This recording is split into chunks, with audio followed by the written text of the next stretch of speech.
Welcome to the 13th episode of the RockyTerrain podcast. Today is 4th of June 2021.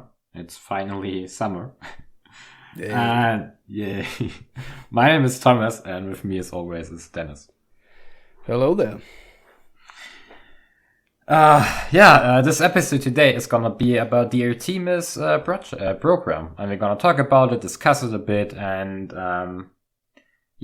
talk about it maybe a bit more casual way. So if you're interested to learn something about the Artemis project, you're welcome to stay. But before we will do that, we will, as always, go through some quick news.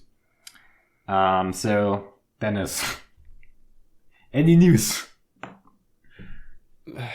If I'd be completely honest, I don't even really know where to begin because there's just so much going on.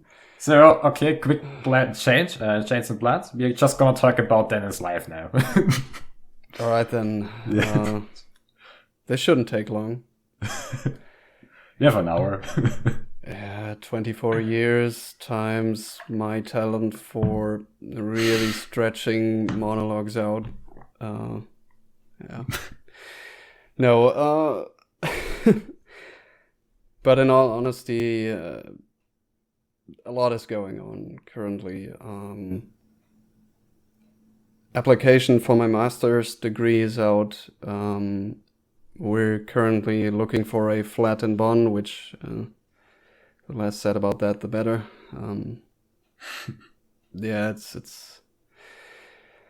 It's tough. It's really just one of these cities which are completely overflown with not only students but in general. It's just difficult to get a foothold in this town, in this city. And digging season is stress. Yeah, it is. Yeah. I mean, we're currently here in Münster and it's a 2 hours drive. So at times you only get to visit one flat because you just take what you get.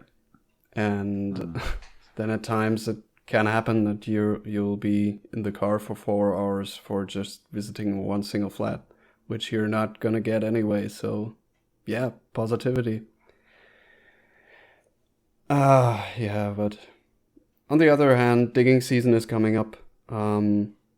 We are working in different blocks this year. So there are a couple of students which have been working at the Balve dig site for a few years now. And us, the more experienced workers, we're spread out over the season. And the next 3 weeks, I am going to be in the field, which is really exciting. I mean, all the time, throughout the whole winter, you're just waiting for digging season to come up. Because, you can't really compare this time of the year to anything else. I talked about this in the Balve episode. Episode 10, by the way. Yes, indeed. Episode 10. First double digits. And, you're never closer to the Cretaceous, to the Earth's past than when you're actually sitting in the deposits from that time. And so that's the most important stuff currently, I guess. Pretty much. There's a lot more, but I'm not gonna get into this now. So, but what about you? Are you busy currently? Very, very busy. We are both very busy. That's why the schedule is kind of problematic right now. But it's just still a lot to do. I'm in my master's studies, and the weird thing is I don't have even that much lectures like back then in first semester of the bachelor or the first 2 semesters. You always had lectures, like from morning to the evening, you always had lectures every day. It was basically similar to school.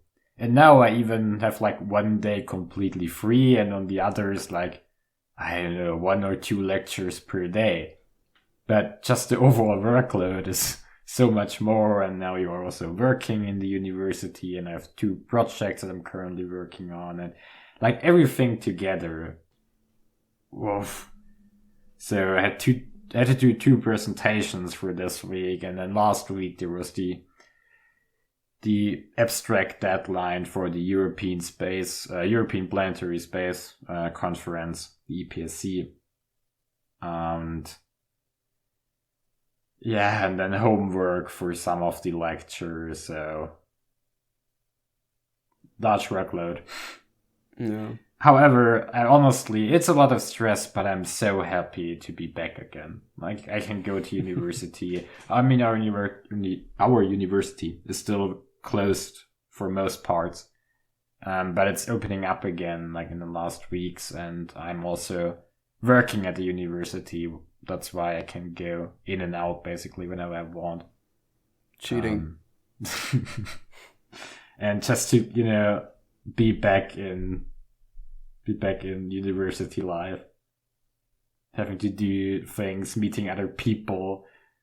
That's, even if it's a lot of stress, it just feels good. Yeah.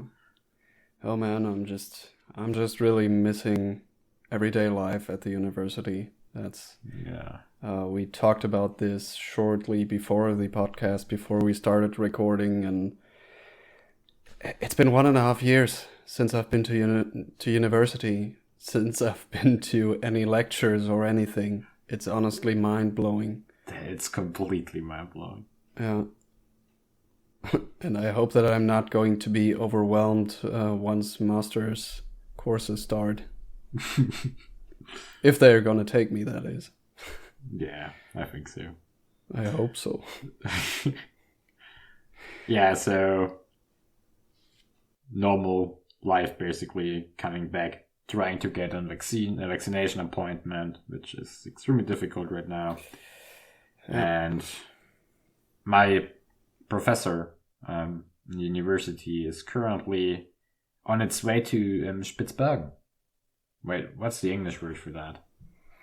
Svalbard? Is Svalbard the English? I never thought about it. I think it's Svalbard. Yeah, it's Svalbard. I'm not even going to recognize this as the German word of the day. We can do better. Yeah, we can do better. For his studies, basically, but they're currently in Oslo, because if you travel into Norway, you have to go like in 1 week or 1 to 2 weeks quarantine in a hotel. You can go out in a day like for 2 hours or something like that. So yeah, it's always funny now I don't know, okay, he's not in meetings currently. I mean, sometimes he is, but he is writing a blog, and that's really interesting to read. But it's in German, so yeah. Anyway, kind of got off track here. I think that actually kind of concludes our introduction for today. And then we will see us in the main part for the Artemis program.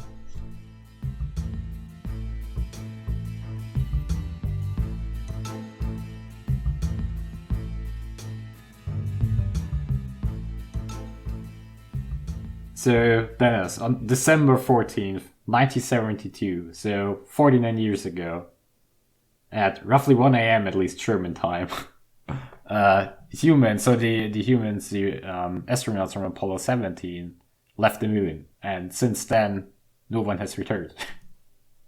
Isn't that kind of sad to think about that? Yeah, it is, and the first thing which comes to my mind all the time is that, yeah, over the years, this narrative really spread that there's just nothing more to see, nothing more to discover there, no reason to go back, which is, as we learned during our planetary science classes, just not true. It's absolutely not true. And, you know, I've made an internship at the German Space, or DLR, German Space Association, basically. And there was this guy in the what do you call that? He was not like security, but he was the guy that sat at the entrance of the building. Fördner. Yes, something like that. So you had to go to him if you wanted to into the building, basically, and he did not work there. Anyway, he was really friendly, and I don't know, we just, talked sometimes when in the afternoon when I was going home or something like that.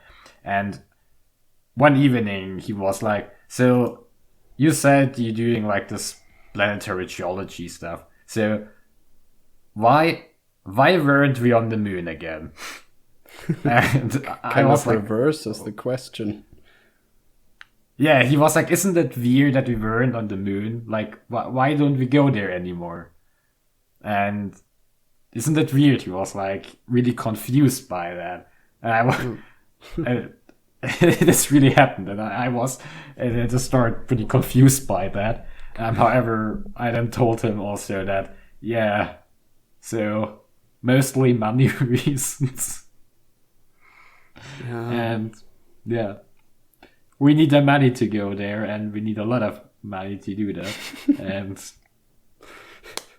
yeah, it seems like for a long time now, many people just didn't want us to do that, basically, to go back. Or want us, but didn't want to give the money that is needed for that. Yeah. It was just put aside, basically. Yeah, it just didn't seem necessary. Yeah. So Apollo was originally planned for like 20 missions, but then Apollo 17 was the last one, and the other ones were also cancelled due to funding reasons and some other reasons, basically. Then later in 2005, there was a constellation program, which should have returned humans to the moon back no later than 2020. However, that was also cancelled in 2009. So it's actually kind of cool program, this the constellation program. So do you know something about the constellation program? I think it's often like overlooked that it actually ever existed. Yeah, it's the first time I hear about it, at least that I would know of. Yeah. But it actually was really interesting. However, it was cancelled in 2009. And then later some years later, basically, the idea came for a new program, which was officially, originally known as the Exploration Program. And then, however, in 2017, it was, officially launched as the Artemis program. And that's basically where we are now. And, the plan for the Artemis mission is basically to bring humans, especially also women and woman and female and a male astronaut. That's what I'm searching for. Back to the moon, and the original plan as early as 2024, but timing is pretty difficult currently. So yeah, I think I just give a quick overview for the near future for Artemis, and then we can discuss a bit the tech, maybe not so much because we're not tech people, and then a bit about the science planning, basically, I thought. Yeah, sounds like a good plan. Yeah, so in the end of this year, or very early 2022, we will have the first Artemis mission, the Artemis 1 mission, which is basically a tech demonstration mission. It's uncrewed, it will just be the launch of the rocket, the Space Launch System, then the Orion capsule with the European transport module basically will orbit the moon, and then it will come back to Earth to demonstrate the different parts of this mission. All of this mission, so every part of it has already been built, and it's currently shipped and staged at the Kennedy Space Center in the US. And it actually progresses really fast, so they're often posting images on Twitter about it. And if everything goes right now, and it will counter no problem, then it will actually launch in the end of this year, which I think is pretty cool. It always seemed so far away, and you always saw the rocket in animations and stuff like that. And now it's extremely close. At least if everything goes right. Yeah. Yeah. I think like the other launch date is gonna be like in March 2020, so not that far away. But yeah. You mean 2022? Yeah, 2022. Okay. Did Gotcha. I say 2020? Yeah. Okay. That would be weird. Some weird interstellar stuff going on. Yeah. Yeah, then now the dates get a bit more difficult. I'm just gonna stay with the original timing, so the original plan. However, it's already stated that everything is gonna happen a bit later than in the original plan. So we have to keep that in mind. But in as early as 2023, you will then have the Artemis 2 mission. And this is gonna be the first crewed mission. They will, however, not land on the moon. They will just orbit the moon, similar to Apollo 8, for example. And it's basically also a test mission where they test like parts of the mission where humans are involved. Life support systems, docking procedures, and things like that. But no landing.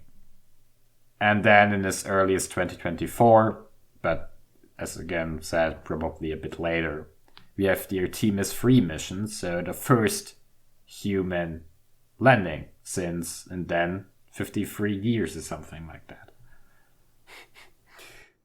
Just saying that out loud is so... it's kind of wrong. It's... You know what I always think is fascinating? That the Apollo missions were, back then, of course, extremely high-tech. But for today, I mean... it's kind of weird that it has worked, you know? Looking back at the tech and the things they've used, and although only they have like only at that point, it's so weird to say 50 years and we didn't come back. 50 years. Yeah, it's I don't know. It's just trying to think about that. Yeah, it's trying to wrap my head around the fact that my grandfather was younger than I am right now when we went to the moon for the last time. It's so weird because, yeah, I mean, this is what I remarked going in. It's just this dark period of, yeah, I mean, not moon science in and of itself. Research was done, but in terms of going there, in terms of practical stuff. And I just find that so weird. Yeah. It is a really weird thought. I mean, just on like a larger scale, if you look like not from a human perspective, but like a perspective onto humanity, onto society, basically. And you think like, oh, they actually achieved to leave Earth and land on another body. And then they haven't done that for 50 years for some reason. Yeah, and that it was never expanded upon. That, I mean, we're just now really getting into planning to go to Mars concretely. Yeah. It's interesting. It's really kind of interesting. And I think you could do research on the fact that there's that this dark period of people leaving Earth came to be in the first place. Yeah. And I just hope that there are many missions planned, not only by the US, but I just hope that this decade will be the last decade where humans will only stay in like close orbit to Earth, but this will be the decade where we actually leave Earth for prolonged periods of time, go to the moon, like always having people on or near the moon, later more to that, or like on Mars or on other missions maybe in far future, you know, like I really hope that the 2020s will be the decade where we, this time for real, will leave Earth and just, you know, not like in a way that we now colonizing other planets, but you know, just in a way that We will have humans, not only on Earth. In the way that you'll have regular quote-unquote expeditions there. Yeah. That it will just become a normal thing that you have people doing research there. I mean, I think this is still way out until we can really talk about... I mean, let's just get back to the moon first, and let's just get to Mars in general for the first time. But yeah, I mean, that would be the hope, that things are turning around right now. And I mean, I think chances are that the time is right, because right now, I mean, everybody keeps talking about SpaceX and what they're doing, and with rockets becoming or with boosters becoming reusable, with the involvement of private companies. I mean, the benefit of private companies being involved is that funding won't just be cut at some point, and that programs can continue at least somewhat independently. And yeah, this is the great hope, I would say, that we could have right now. Yeah, I'm really supporting that, basically. Yeah. I also think that this time there's hope, a lot of hope. Yeah, so then in the original plan, 2 years later in 2026, you would have Artemis 4, and then you would have Artemis 5 in 2027. And from that point on, there is like an Artemis mission planned once every year. So a moon landing once every year. This, however, not the only part of the Artemis program. There are some other parts. For example, the Lunar Gateway, which is on small spacecraft that will stay in orbit of the moon. And plans for that space station changed a lot. So in the original plan, they had like the idea that humans can stay there for a prolonged period of time to study and to do science. Then it was like, no, this was just gonna be a gateway, like the name says. So humans will arrive with the Orient capsule and will dock there at the space station, will get their food, will get a drink, and then they will get into the lander, and then they will land on the moon, basically. So it's just like a gateway be used. But now again, it's also again the idea that humans can stay there for a prolonged period of time to do science. It's really confusing, actually. So it's not really clearly defined. Or... No. Which is extremely bad for the European Space Agency, for example. So, did you know about the Heracles project? Heard about it, yes. Okay. But refresh me, please. Also the idea was of the listeners. The idea was that we would have like large rovers on the moon, and they will be like guided by astronauts in this gateway, in the space station around the moon. This was like the idea, or like one of the ideas of the Heracles project. And then got like mostly cancelled because NASA changed their plans. And so the European Space Agency had to adapt. And now they're changing their plans again. And I heard that people are a bit confused and maybe angry about that. I don't know if I can say angry, but it's a bit of a confusement at some parts. Yeah, it's disappointing. It's having to see plans change all the time. Uncertainty is a big problem. Just thinking about the fact what you're trying to achieve there, and then just hearing that plans keep changing, and with every plan changing, you have to readapt to that situation and have to rethink things. That's never a good thing. Yeah, I mean, when a lot of people are involved, like if there are many other companies or agencies involved that had to work together, and like one is changing the plans and everyone has to adopt to that. Yeah. Yeah, so this gateway is gonna be launched in the original plan, like the first parts of it in late 2024. And it will, in the original plan, it would have been used by Artemis 3. I don't know if that's still the plan.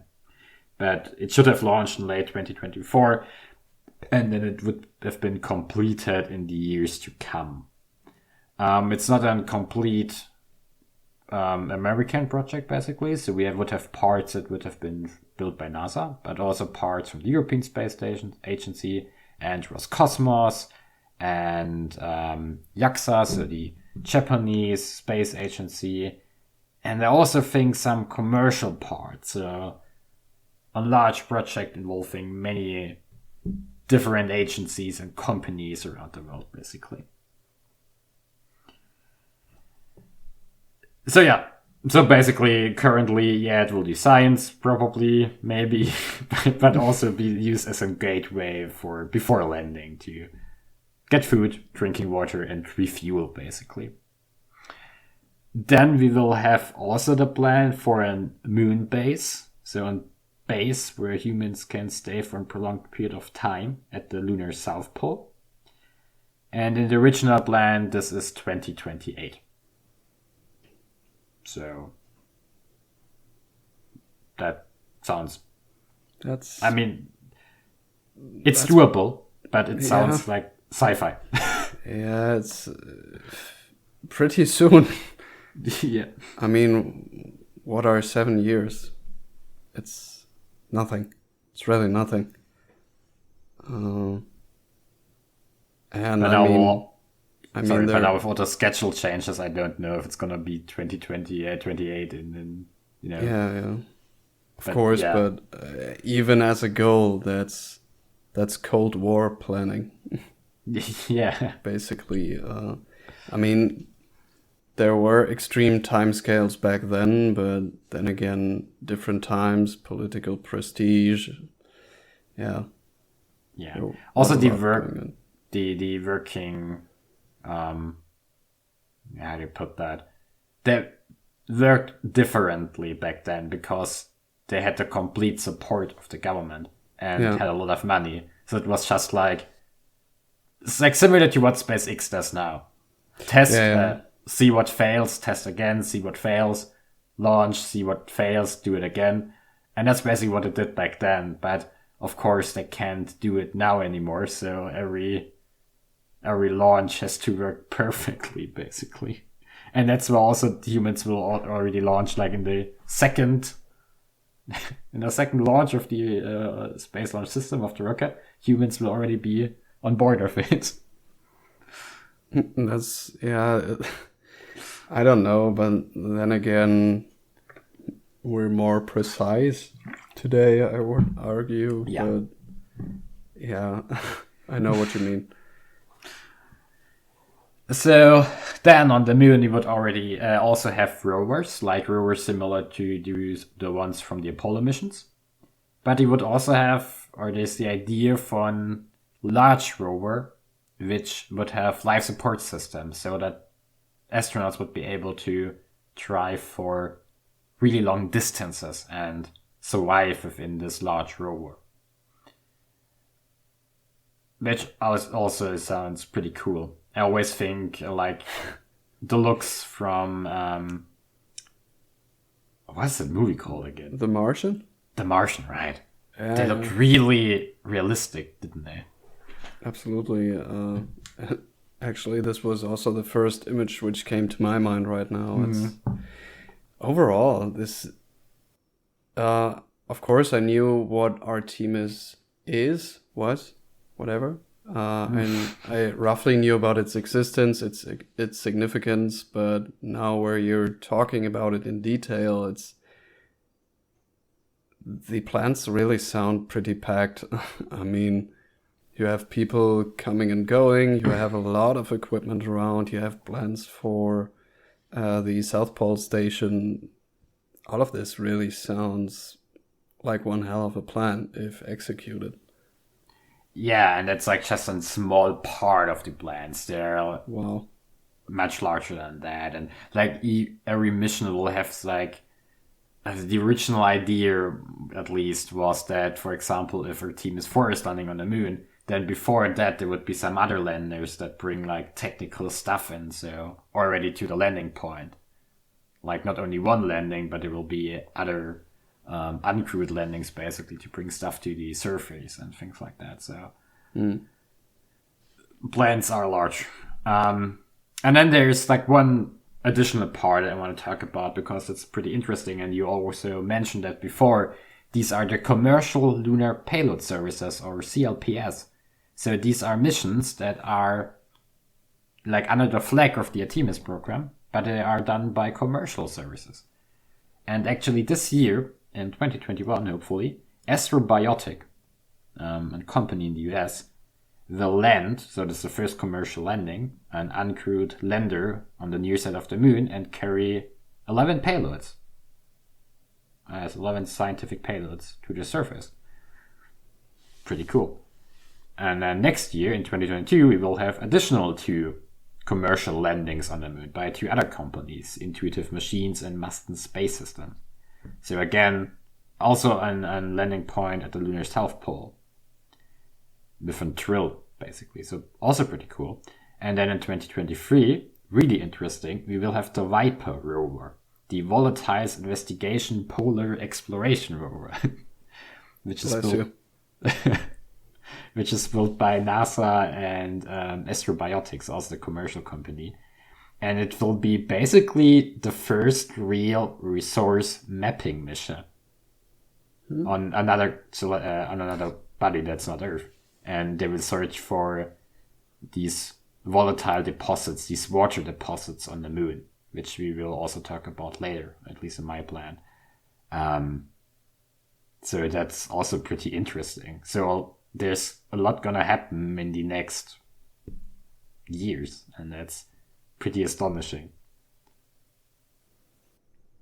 It's just so much more than I expected, I gotta say. I just don't really get to follow all of this too regularly. And even the commercial stuff. I didn't expect that there was so much going on in the next few years, honestly. Especially in terms of, research into resources and what is it with the South Pole? Why does everybody want to go there? Well, different reasons, basically. So first of all, you have a lot of sun for your solar panels, basically. And that's pretty interesting. We have volatiles there. We have studies that there is water in the form of ice within craters on the South Pole that are like craters that are completely in shadow over the whole year, basically. Yeah, I remember. And in these craters, there's like a stable temperature below like 100 degrees Celsius, I think minus 150 degrees Celsius. And the idea is basically if there's a lot of water ice, and we can of course study that, and like it's an archive basically for lunar volatiles. But we could also maybe use this as drinking water or to make fuel on the moon itself. Yeah.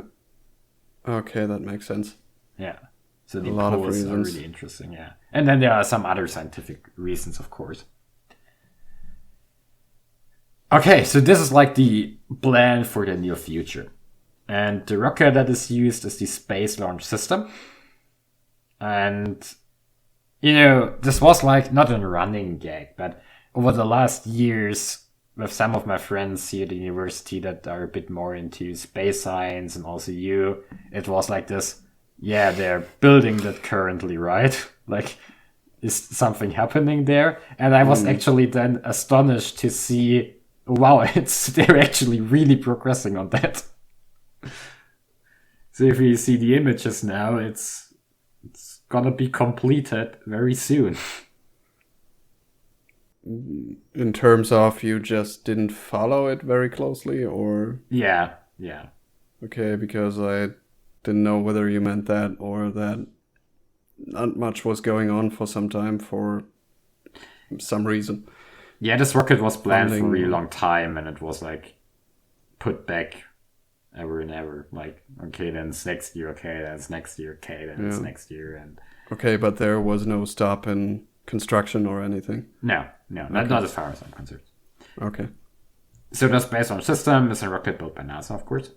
It is a bit smaller than the Saturn V, at least in its standard configurations, and there are different configurations planned, but if they're gonna be built in the end is another question. But it will be more powerful. It will be a lot more powerful than their Saturn V. Which is of course interesting.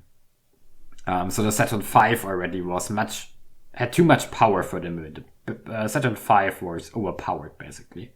But it was originally planned also to travel to Mars.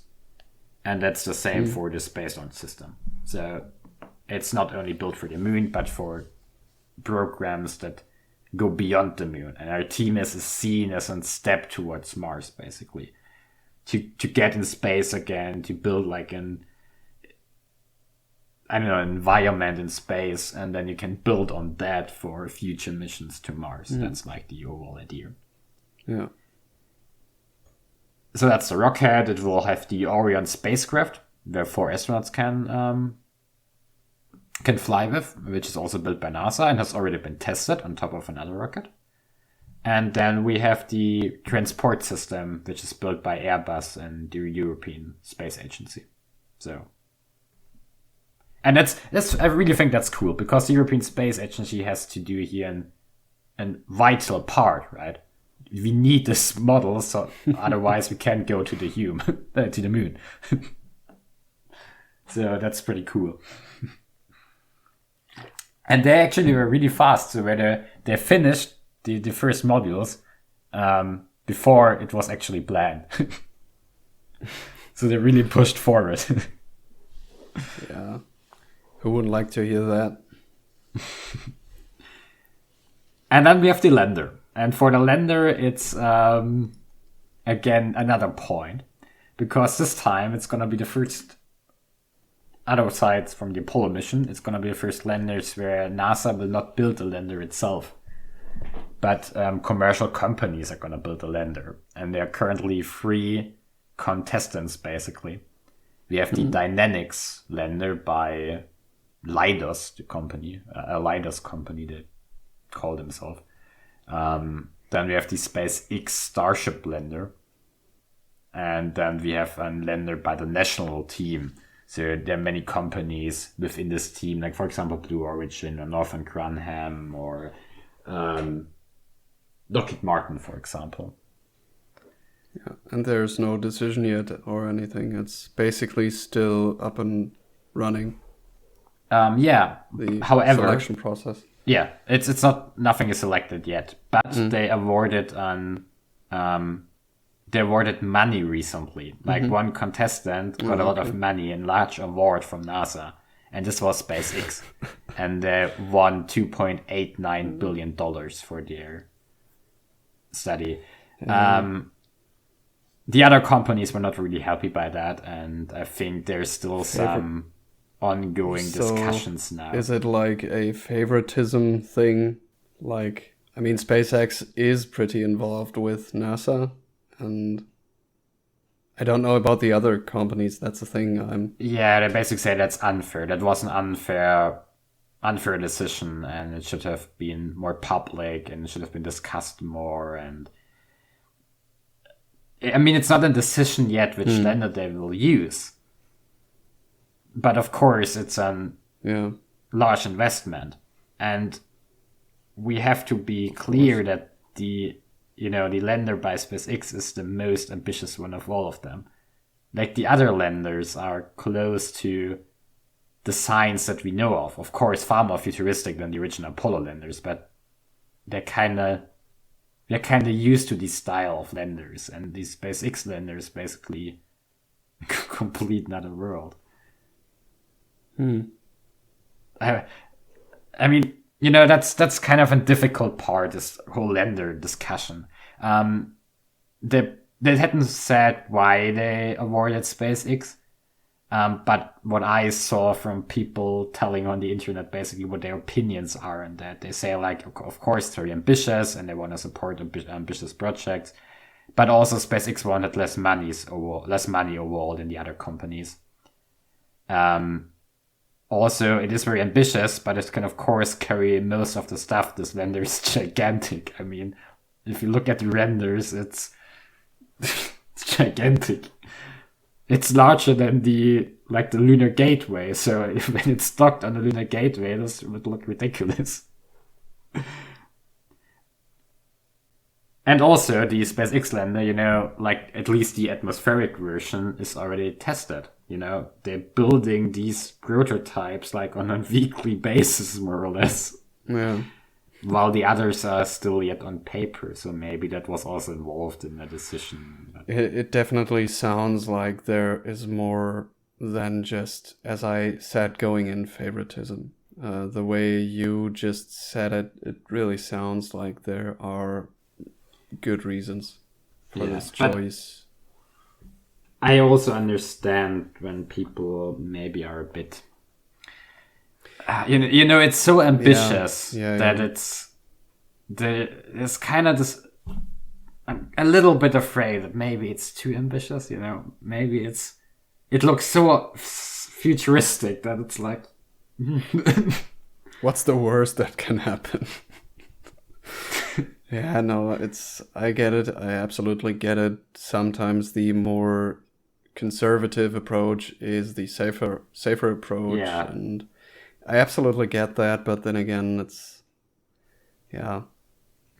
You could make the argument both ways, and so far SpaceX, I would say, has proven to be a good company in terms of building stuff like that.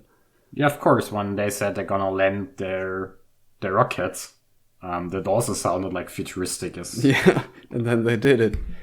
I mean, after what felt like 100 missed approaches, but now they're doing that every time, basically. Yeah, and I don't know. Everybody keeps discussing SpaceX, and I just don't want to throw tons of more praise onto that pile. It's been done to death, but it's really impressive. Yeah, just to show you how gigantic this lander is gonna be. I already told you that it's larger than the Space Gateway, basically, the Lunar Gateway. But in the plans for the landing missions, NASA wants 35 kilograms of rocks. I mean, with that lander, they can put up tons. Yeah, I mean, we didn't ask for it. We're not going to be upset with it, so... Yeah. I mean, we have to see. That's the thing. We have to see. We don't know which lander it's gonna be in the end. We also don't know if the Starship lander is looking like that in the end, or it will be some sort of compromise.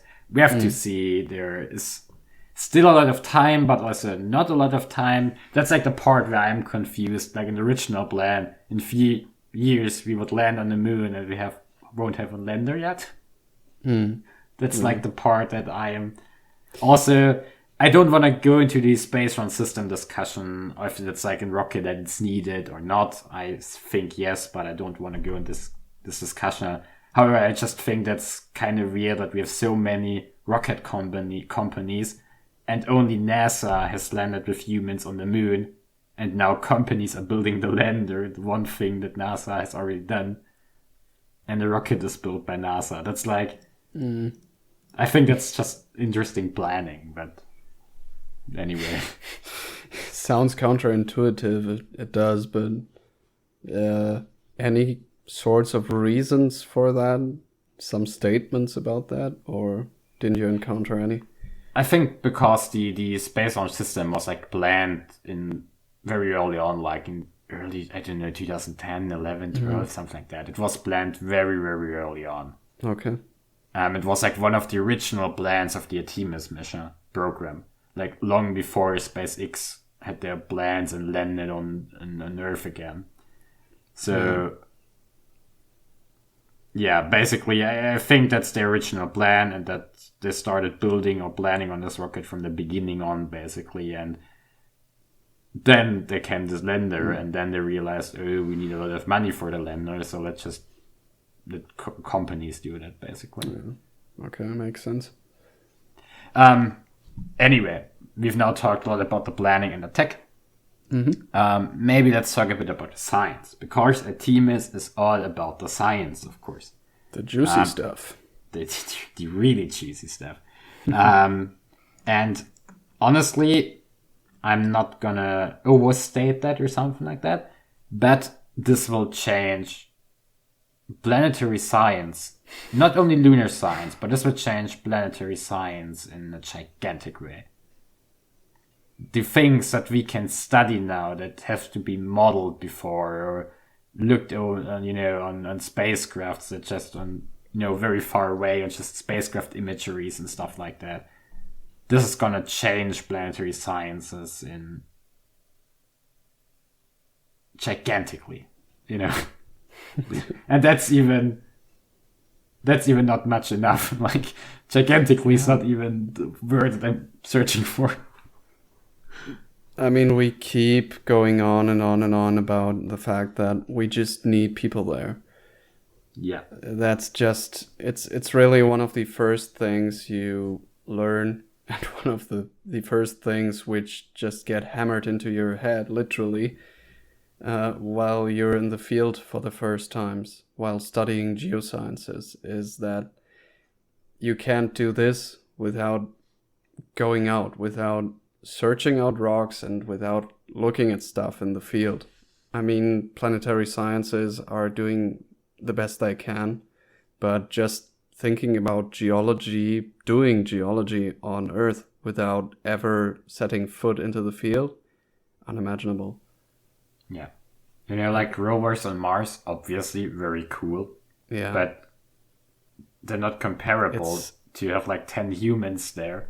Yeah, absolutely. It's not the same. Just the human intuition you can just use. You can, in the field, you can look around you. You can intuitively see that some other site over there might be more promising than the spot you're at right now. You're unlimited in terms of what you can photograph and what you can document, and you don't have to think hard what to do next, because the signal is going to travel 20 minutes to the rover, and then a further 20 minutes later, you're going to see whether you screwed up or it succeeded. So it's just so much. I mean, getting there, sustaining human life there, that's the difficult part, of course. But once you have people there, research is going to be so much better. And so much easier. Yeah. On Mars, as we say, but also, of course, on the moon. And yeah, just as you said, like rovers are limited and stuff like that, but humans have less limits, or completely other limits than rovers have. And yeah, but basically back to the moon. Now, this is the part where I was a bit more confused, because normally in like these large spacecraft missions, like, the large ones like Perseverance or plans for the future that gonna launch in near future, like for example, Choose to Jupiter, to the ice moons at Jupiter, and these missions, they are very well planned from the beginning on, like very early on, what instruments are flying with these missions, and therefore with these instruments you also know on what science is based on, and you have to plan this so early on, because these things have to be built, of course, but also they can only put a limited amount of instruments on top of these spacecraft, so it is to be very clearly planned. Yeah. In this case, on Artemis, they don't have these limits on what you really can bring with them, they could bring a lot of stuff. And therefore, there are yet, at least as I'm concerned, no real plans with which instruments are gonna fly with them. Mm-hmm. And therefore, like, all of these science objectives and the science plans are still very broad, basically. Yeah, I mean, but then again, if it should work out that people are going to go there every year, you could say it's basically like largely basically it's the same as with us. You go to the field once a year, and I mean, of course, we go back home at times, and we can just the amount of time which passes until you can bring that instrument to the field you will need, or you noticed you will need, and is way shorter than that. But at least it's going to be on a regular basis, and you can repeat the thing you couldn't get done this year next year. Exactly. And like, we don't need these large, parts of the rovers that are only built for taking samples, because we can just put a human on the moon, give him a shovel, and let him take the samples. We are much more flexible, basically. Here you go. Do the Minecraft thing. There are, however, 7 large science objectives, like the 7 large science objectives of the Artemis mission. And then each of these are very broad. And then each of these science objectives are then like subdivided into different science goals, which are still very broad, but a bit more specific. And then they are again subdivided into more specific questions, basically.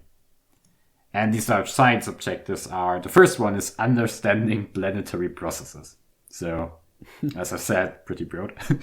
But it's basically like everything that has to do with geology. And I think maybe we can go into detail in that a bit later and just show you what the next step basically is. Then we have understanding character and origin of lunar polar volatiles. We've talked about that before. So the water at the South Pole and how it can be used and where does it come from. Then we have interpreting the impact history of the Earth-Moon system. That's pretty interesting. Maybe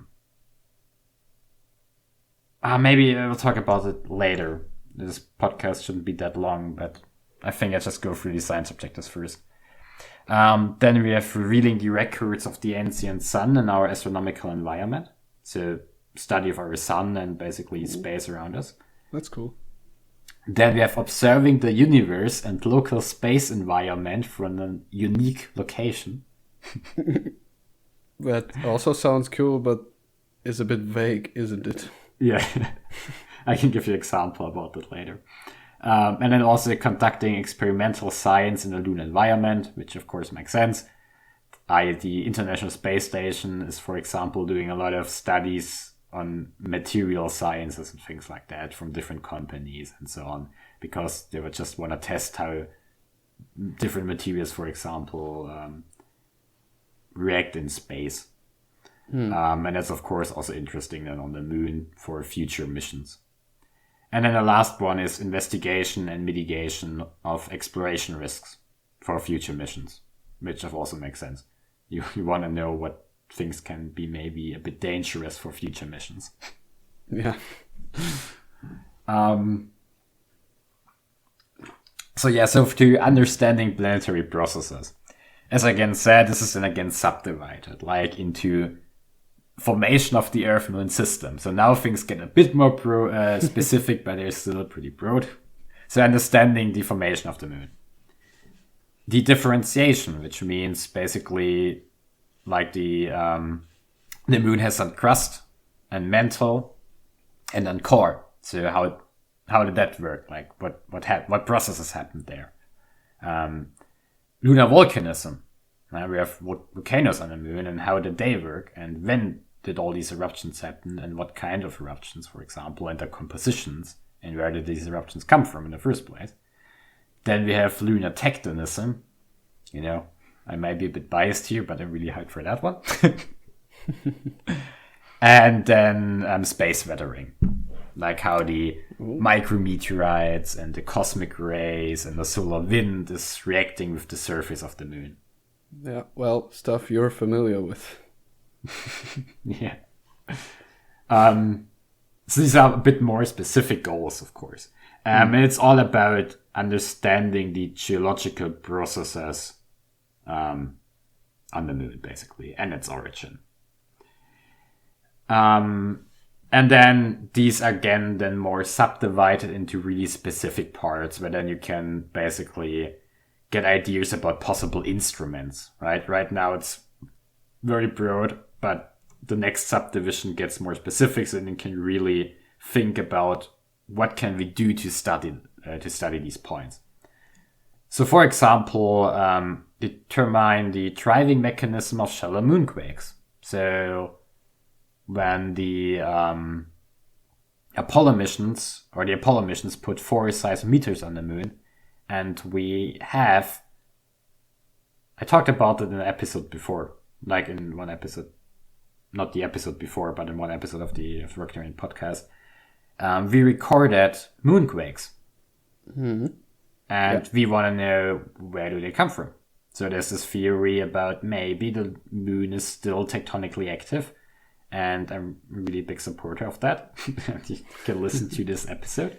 But yeah, we want to know more about these moonquakes. And of course, what do we do for that? We need new seismometers. Like, now it gets more specific, so then we can really ask how to tackle these points. Then study the stratigraphy, of course, really interesting. So maybe using some sort of radar to study the subsurface. Determine age of samples near these tectonic structures, for example. So taking samples and then studying them maybe on Earth geochemically. So you get these points now very specific, and you can actually get an idea what to do to answer these. And these are then, they are, they'll all have different priority groups, basically. And of course, each Artemis landing will have its own unique goals, its own unique scientific studies, of course. So it's not going to be like that every Artemis mission tries to answer all of these questions. And they don't have to, because if we can land there every year, then, well, we can allow us to get more specific with each mission. Yeah. And I mean, that's one of the basic premises of fieldwork in geology. You never know what could spontaneously come up during one field trip, which then changes plans completely for the next one. And yeah. So that's not a bad thing at all, I think. No, it's not. And yeah, like when I told another friend of mine about the science plan, he was like really confused. They don't have direct plans for instruments and things like that. And also was like, yeah, but we have humans for that now. And yeah, preparation is important, but with humans, we can do that later. We don't have to do that like 10 years before. Yeah, absolutely. So yeah, these are the planetary processes, and we've talked about the polar volatiles. Then I talked about the impact history. So of course, in the early solar system, there were a lot more impacts than now, so a lot of more material was brought to the Earth-Moon system. And well, understanding these early processes a bit better is, of course, really important. Because it gives with that we can understand processes on Earth that happened much later, like element abundances and all of this stuff. Yeah. And yeah, I mean, I won't go into more detail here.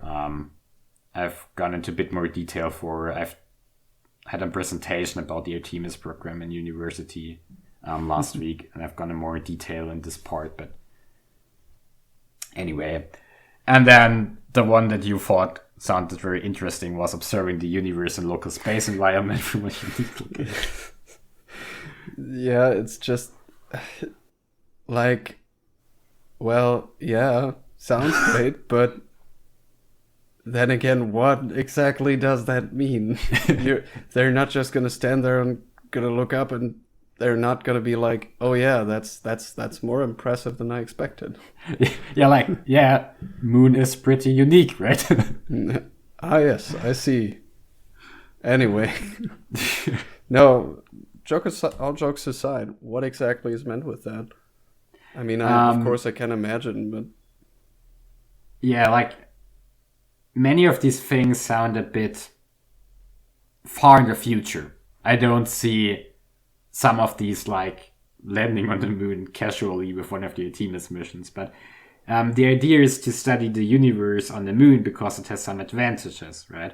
If you, for example, have a normal telescope, a completely normal telescope on Earth, we have the atmosphere, we have day and night circles, so it's very difficult to do the right observations. And on the moon, we don't have an atmosphere, and we can just put it on the backside of the moon. Then we are far away from the Earth, and I just, for a quick moment, I wanted to say we put it on the backside of the moon so that we don't have a day, but that's, of course, completely wrong. No, but I think you get that. Yeah, of course.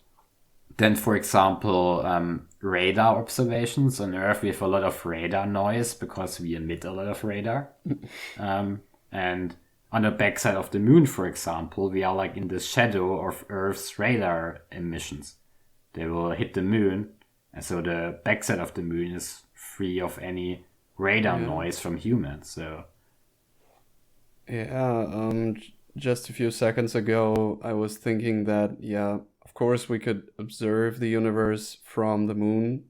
We don't have an atmosphere that's in the way, but on the other hand, well, space telescopes are a thing, but as soon as you get into radar, of course, you have a whole moon in the way to protect you from radar emissions. Yeah, and if we have the Artemis program, then humans can, land at these points and keep these instruments alive, basically. And we have, like finding specific types of matter. We don't have the atmosphere again, which makes things a little more easy. Detecting gravitational waves, for example, is a point, because there's also a lot of noise on Earth that we don't have on the moon. Understanding, like, the magnetosphere of Earth and maybe the moon, and, all of these things that are difficult on Earth because there's a lot of noise. It's, of course, for the moon much more easier, for example, due to the missing atmosphere. It's also really interesting that, because that's not typically what you think of when people talk about going to the moon. People are mostly then asking themselves the question whether the moon is interesting enough and yada, yada, yada. I mean, we've gone through that during this podcast episode, but I find it interesting that there are a lot of goals not even related to the moon, but where the moon basically just is a place to be more isolated from everything that's going on Earth, and that's not typically what you would think of when talking about going to the moon. Yeah, and there's, for example, also the point within this observing the universe in local space environment, which just says use the moon as a platform for observing Earth. Going on the moon to observe Earth, to observe changes in the atmosphere and the emissions from Earth and things like that. So, with all these things, it's like, that makes complete sense. But I really didn't know what to make of that at first. Yeah, so there is the Artemis 3 science report. So this is only on the Artemis 3 mission currently. And I've gone through it, not completely. I haven't read 188 pages, but I've gone through some parts of it. And sinner. Having 188 pages about science you can do on the moon. Of course, there's a lot of it is literature and people that are involved. Of course, there are many pages for that. But still, the amount of different science objectives that we can have here, that we can actually perform. You don't have like 8 instruments on one lander. You can do observations in the most, I don't even know how to say it, but you can do it's much. A completely different level. I absolutely agree. You can be more spontaneous. You can use human intuition. These are real benefits of this program. I'm just super hyped about that mission. And, of course, also because we're getting back to the moon and about all this larger stuff, but also because I'm working in planetary sciences, and I just know that this will answer so many questions that we currently can't answer. Yeah, and raise even more, as science raise does. even more, which is good. Yeah, I mean, just think about the things we're not even thinking of right now. Just think about what could be discovered leading to, as I said previously, plans having to be overthrown because we potentially have to just completely rethink stuff because nobody was able to look at some things closely so far. So, I don't even know what to say. This mission is... I mean, I think we don't have to sell this mission to somebody, like telling them how really interesting it is, because I think, at least for someone who is interested in science and space exploration, I think it's pretty obvious this changes a lot. But then on the other hand, there are many people that are not really in this field, and from them you always see the question, why do we want to go back in the first place, you know? Yeah. And I mean, that's a valid question because a lot of money goes into that. Yeah. And it's... Honestly, I mean, there is it's difficult to say there's a practical side to it because still, despite the fact that we're going to learn stuff about Earth and how Earth's changing, all of this is not going to be useful in everyday life. At least most stuff won't. No. It will be useful for us trying to coexist with this ever-changing planet we're living on, yes, but this is sometimes really hard to sell as a motivation, and yeah. But in the end, it's just important to gather knowledge, and it's not only whatever is going on the moon can in some shape, way or form influence our planet as well, potentially at least. Of course. So I honestly want to discuss this topic 2 hours more, but we've now talked 1 hour, and there's so much to talk about, of course, and we only we're the first layers, basically. We haven't really been,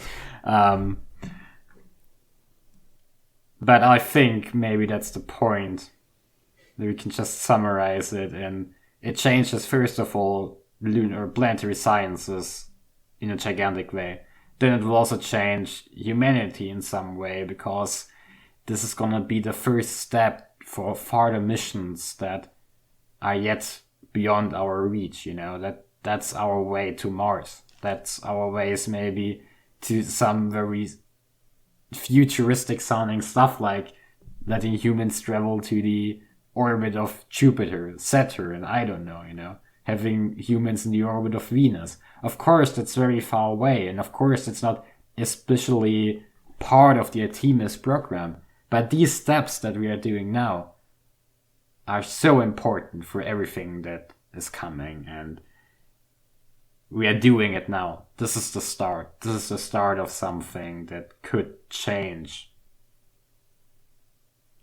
science, but also humanity in a big way. Yeah, I mean, with that, the way planetary sciences work is going to be perceived completely differently.